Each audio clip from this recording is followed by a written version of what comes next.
A la muerte de Fernando VII, España se ve abocada a una terrible guerra civil en la cual no solamente se enfrentan dos candidatos al trono, por un lado el hermano del rey, Carlos María Isidro, que se hace llamar Carlos V, y por otro lado la reina niña, Isabel II, sino dos modelos distintos de país.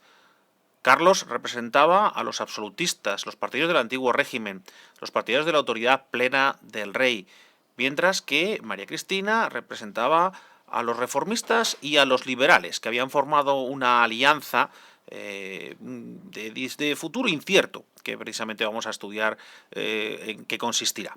La cuestión es que, nada más morir Fernando VII, comienza esta guerra civil.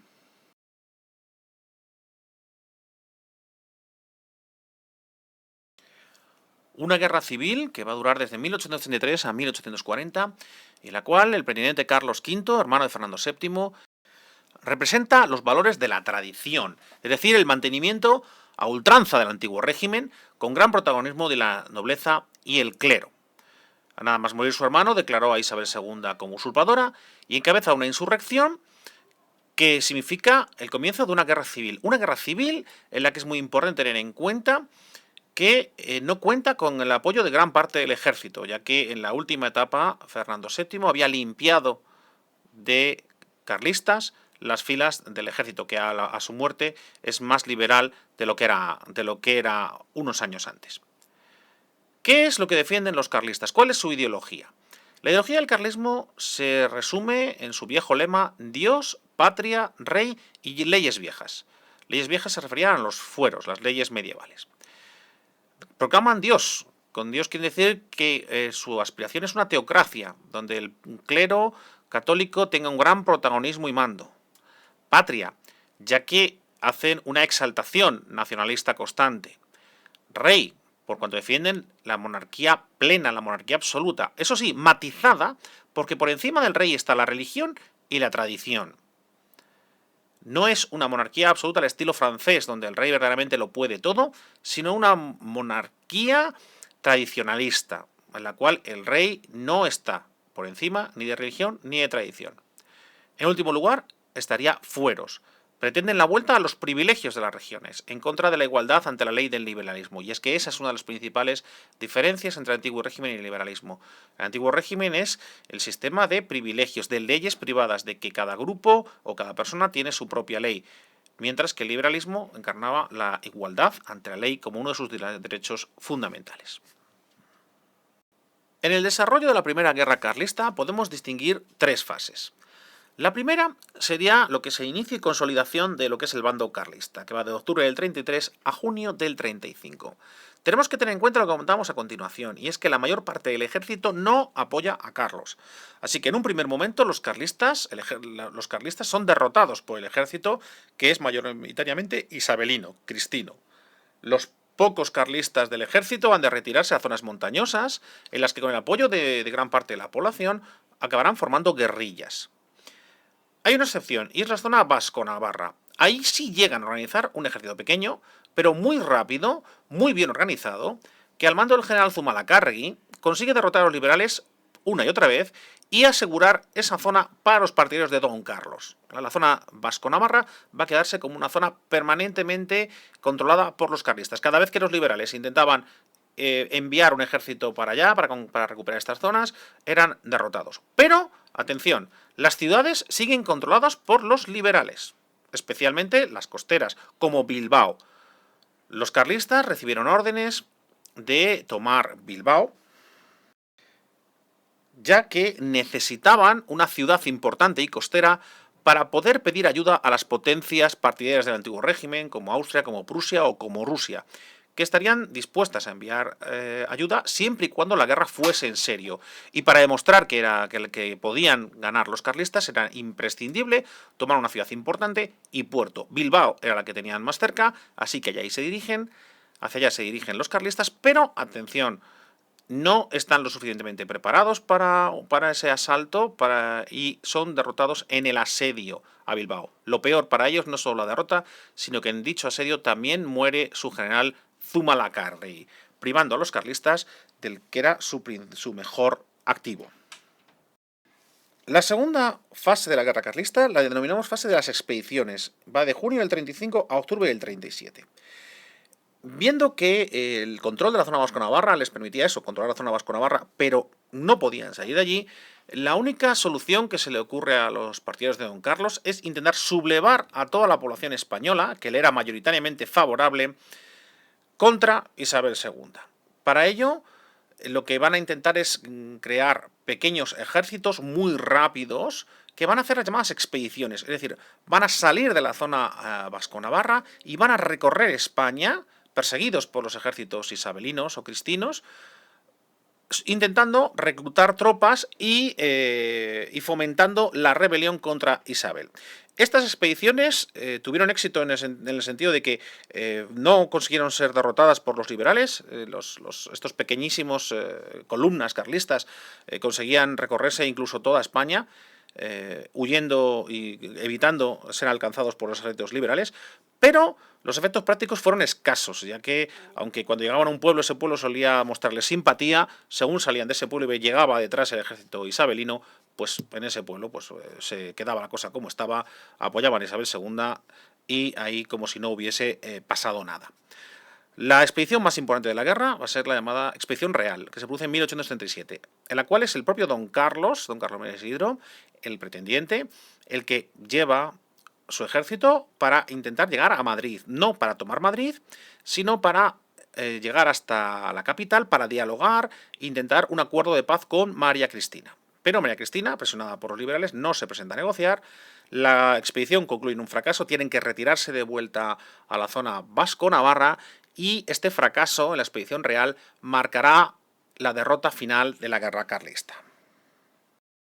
Y es que, efectivamente, el fracaso de la expedición real va a desmoralizar de forma definitiva al ejército carlista en la zona vasco-navarra y su general, el general Maroto, va a acabar firmando con el general liberal Espartero el llamado Convenio de Vergara, por el cual los carlistas del norte se rinden a cambio de una paz honorable. Es decir, admiten a Isabel II como reina, pero les permiten seguir siendo soldados y les permiten seguir manteniendo sus puestos y sus sueldos, ¿vale? Don Carlos se queda el hombre fuera de juego, pero sus generales sí consiguen mantener su estatuto de vida. Excepto en la zona del Maestrazgo. En la zona del Maestrazgo, en una zona a medio camino entre Aragón, Cataluña, Valencia, Castilla-La Mancha, Madrid, esa zona, una zona muy difícil, una zona muy apta para la guerra de guerrillas, se hace fuerte el general Cabrera, que lucha toda la guerra contra los liberales con relativo éxito. Ha conseguido ha conseguido mantener a su pequeño ejército en acción, haciendo mucho daño a los liberales, pero su guerra de guerrillas había provocado un efecto de contraguerrillas que había generado una espiral de violencia brutal, aquí donde se incluye el fusilamiento de la propia madre de Cabrera, el fusilamiento de o incluso el asesinato de cualquier oficial liberal capturado por los carlistas como represalia. Toda esta espiral de violencia hace que Cabrera quede al margen del acuerdo de Vergara y Cabrera va a tener que seguir luchando hasta el final intentando unas condiciones similares de paz que por supuesto no le van a dar, los liberales odiaban a Cabrera y finalmente tendrá que huir de España por los Pirineos sin lograr este acuerdo de paz. Con la huida de Cabrera termina definitivamente la guerra carlista. La guerra carlista va a tener importantes consecuencias para la historia de España. La primera es que, aunque la guerra estaba estratégicamente ganada prácticamente desde el principio para los liberales, resultaba durar demasiado. Nunca se podía poner fin.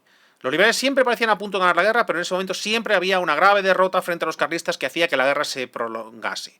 Todo esto echaba presión sobre unos presidentes del gobierno que están en estos momentos, como vamos a ver a continuación, realizando la complicada transición entre antiguo y nuevo régimen, provocando caídas de gobiernos, provocando el desprestigio de estos gobiernos y, por tanto, agitando aún más la ya de por sí complicada estabilidad política en la España isabelina.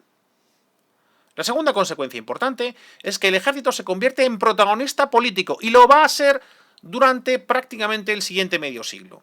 Los gobiernos liberales dependen del apoyo y eficacia de este ejército para ganar la guerra, y eso hace que los generales se sientan imprescindibles para el futuro del país, se sientan imprescindibles para el futuro de la causa liberal, para el triunfo de la causa liberal, y eso los va a acabar convirtiendo en protagonistas de la política. Una de las características más peculiares del reinado de Isabel II es como muchos de estos generales que se han hecho famosos en las guerras carlistas se van a convertir en los líderes, en las estrellas de los partidos políticos. La tercera consecuencia de la guerra carlista muy importante es la ruina de la hacienda pública.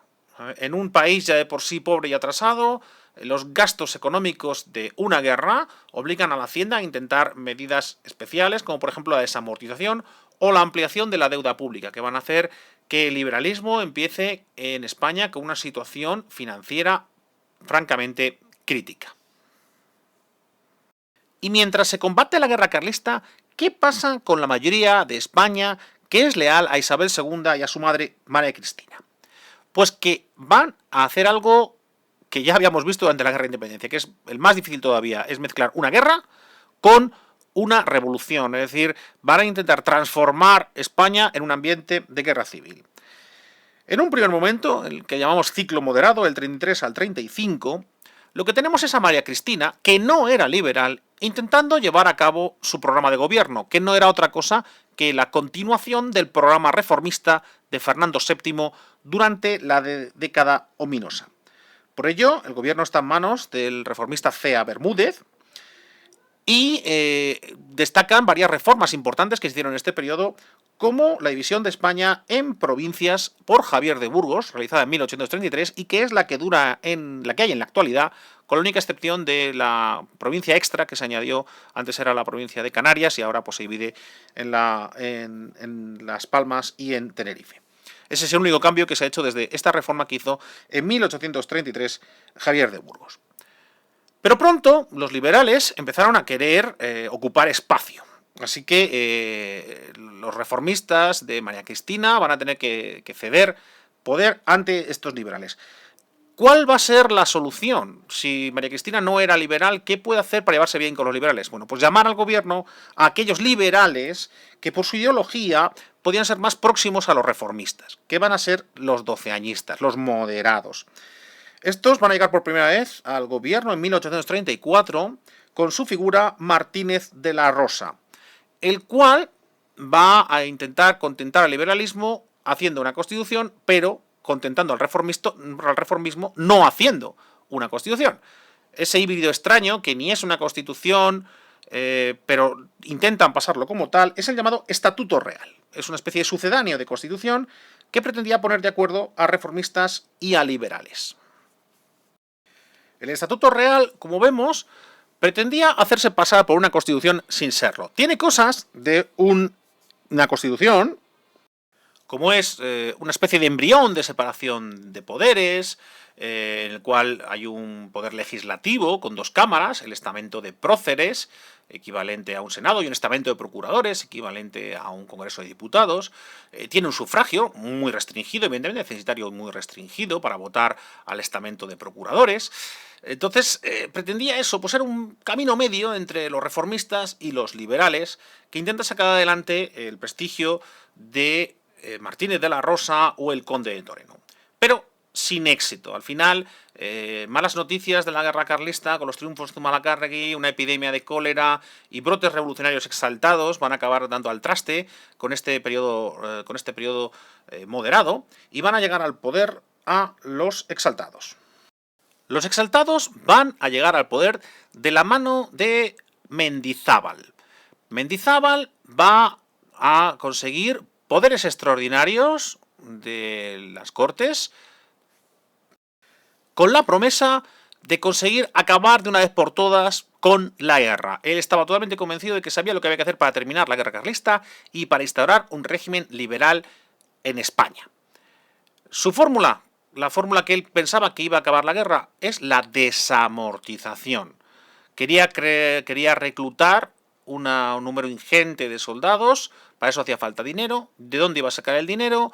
De los bienes de la Iglesia. En su llamada desamortización, que comienza en el año 36, se desarrolla en el 37, va a expropiar, va a confiscar los bienes de la Iglesia Católica, fundamentalmente tierras y patrimonios inmobiliarios, que se los va a quedar el Estado con la excusa de luego venderlos a gente que quiera cultivarlos y así producir un mejor reparto de la tierra. En realidad esto fue la excusa porque la desamortización, las tierras no acabaron en manos de los campesinos. Algún campesino rico pudo ampliar sus tierras, pero la inmensa mayoría de las tierras pasaron a ser compradas en subasta por ricos burgueses de las ciudades que se hicieron así con gigantescas fincas a muy módico precio. El Estado, por su parte, ganaba un dineral impresionante que le permitía reclutar un gran ejército para acabar con la guerra carlista y solucionar su situación económica sin coste, ya que al fin y al cabo está vendiendo tierras que no le han costado nada porque las ha confiscado. La desamortización va a tener varios elementos negativos, por ese que hemos visto de que las tierras no van a ser repartidas, esto no va a favorecer un campo con mayor número de campesinos propietarios, sino todo lo contrario, simplemente sustituye la Iglesia como terrateniente más o menos benevolente por unos señoritos, por unos burgueses de las ciudades, bastante menos benevolentes en la mayor parte de los casos, que van a tener estas fincas enormes sin saber sacarles tampoco el rendimiento adecuado. Y el otro aspecto negativo es que las relaciones con la Iglesia se rompen en un momento importante, ya que la Iglesia, muchos de ellos se vieron refrendados en el apoyo que muchos daban a la causa carlista, a la causa apostólica. En cualquier caso, la desamortización debilitó muchísimo a Mendizábal, ya que la reina en un principio se oponía. La reina, recordemos que apenas es liberal, desde luego no es exaltada, está deseando librarse de Mendizábal, y cuando lo consigue, la gente de Mendizábal consigue conspirar y consigue secuestrar a la reina. La propia guarnición de la reina, mientras estaba en el Palacio de la Granja, la secuestra y la obliga a volver a decretar la vigencia de la Constitución de Cádiz, mientras elaboraban una nueva Constitución más adaptada a los tiempos. Vemos aquí un golpe de Estado en toda regla, porque los exaltados no querían quedarse sin el poder al que habían llegado con Mendizábal. Esta nueva constitución que se va a hacer en el año 37 es una de las mejor elaboradas de lo que sería el siglo XIX. Esta constitución ya sí que es plenamente liberal. Es una versión, por así decirlo, mejorada de la del 12, no tiene gran parte de sus defectos. Además es de las escasas constituciones del siglo XIX que es de consenso entre moderados y exaltados. Es una constitución que establece una distribución de poderes tradicional, con ejecutivo, legislativo y judicial, en el cual el poder ejecutivo, la corona tiene todavía poder, porque nombra al jefe del gobierno de los ministros, un poder legislativo que ya, atención, se va a dividir en dos cámaras, Senado y Congreso. El sistema bicameral que había aparecido con el Estatuto Real se consagra aquí definitivamente, y casi durante el resto de la historia constitucional de España, prácticamente con muy poquitas excepciones, va a seguir esta división de Cortes divididas en una cámara llamada Congreso y otra cámara llamada Senado, y un poder judicial en manos de los tribunales de justicia. El sufragio seguirá siendo censitario, ¿vale? No había tentaciones democráticas dentro del liberalismo español, ya que, como muchos decían en público, si se da el voto universal, si se da el voto a todo el mundo, elegirían a don Carlos Rey, ya que la inmensa mayoría de la población rural, campesina, apoyaba al carlismo, así que el sufragio seguirá siendo censitario.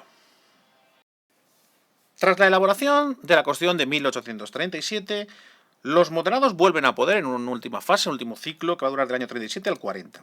En esta fase, los carlistas están ya a punto de ser derrotados y los generales victoriosos se están convirtiendo en las estrellas políticas del momento. Hay una auténtica carrera entre los dos partidos que se están formando, el partido progresista, los antiguos exaltados, y el partido moderado, para captar a estas estrellas que son héroes populares y que cuentan con una imagen y un prestigio que les hace muy atractivos políticamente.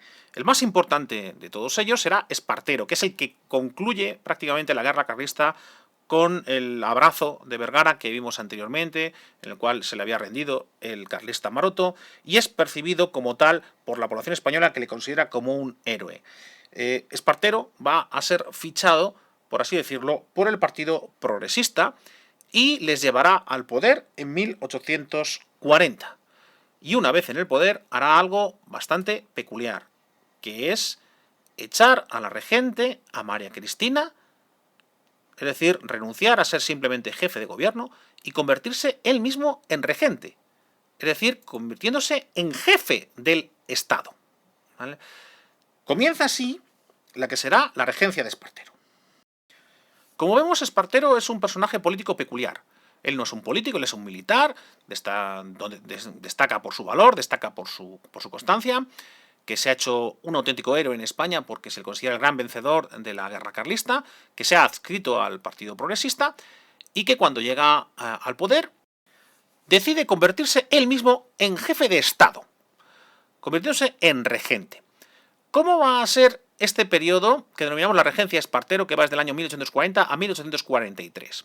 Bien, Espartero no tiene preparación política y, aunque se ha adscrito al Partido Progresista, sus formas son autoritarias y destaca por su amiguismo. Gobernó de una forma muy cuartelera, mucho de orden y mando, mucho de esto se hace porque yo lo digo, apoyado no por políticos del Partido Progresista, sino por sus antiguos camaradas de armas, a los que la prensa y el pueblo denominó ayacuchos, porque habían estado con él en esa batalla que supuso el fin del Imperio Español en América, marginando a otros líderes políticos del Partido Progresista, lo que va a hacer que su base política sea de por sí ya bastante estrecha. El mejor ejemplo de la forma de gobernar de Espartero la vemos en su decisión de bombardear Barcelona en 1842.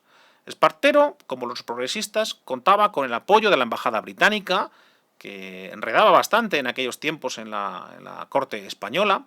Y en estos momentos a Gran Bretaña le interesa mucho que gobiernen los liberales en España y, atención, a ser posible, liberales de tipo librecambista, ya que a Inglaterra le interesaba el libre comercio porque ellos así tenían mercados para colocar las ingentes mercancías, especialmente textiles, que estaba produciendo su revolución industrial.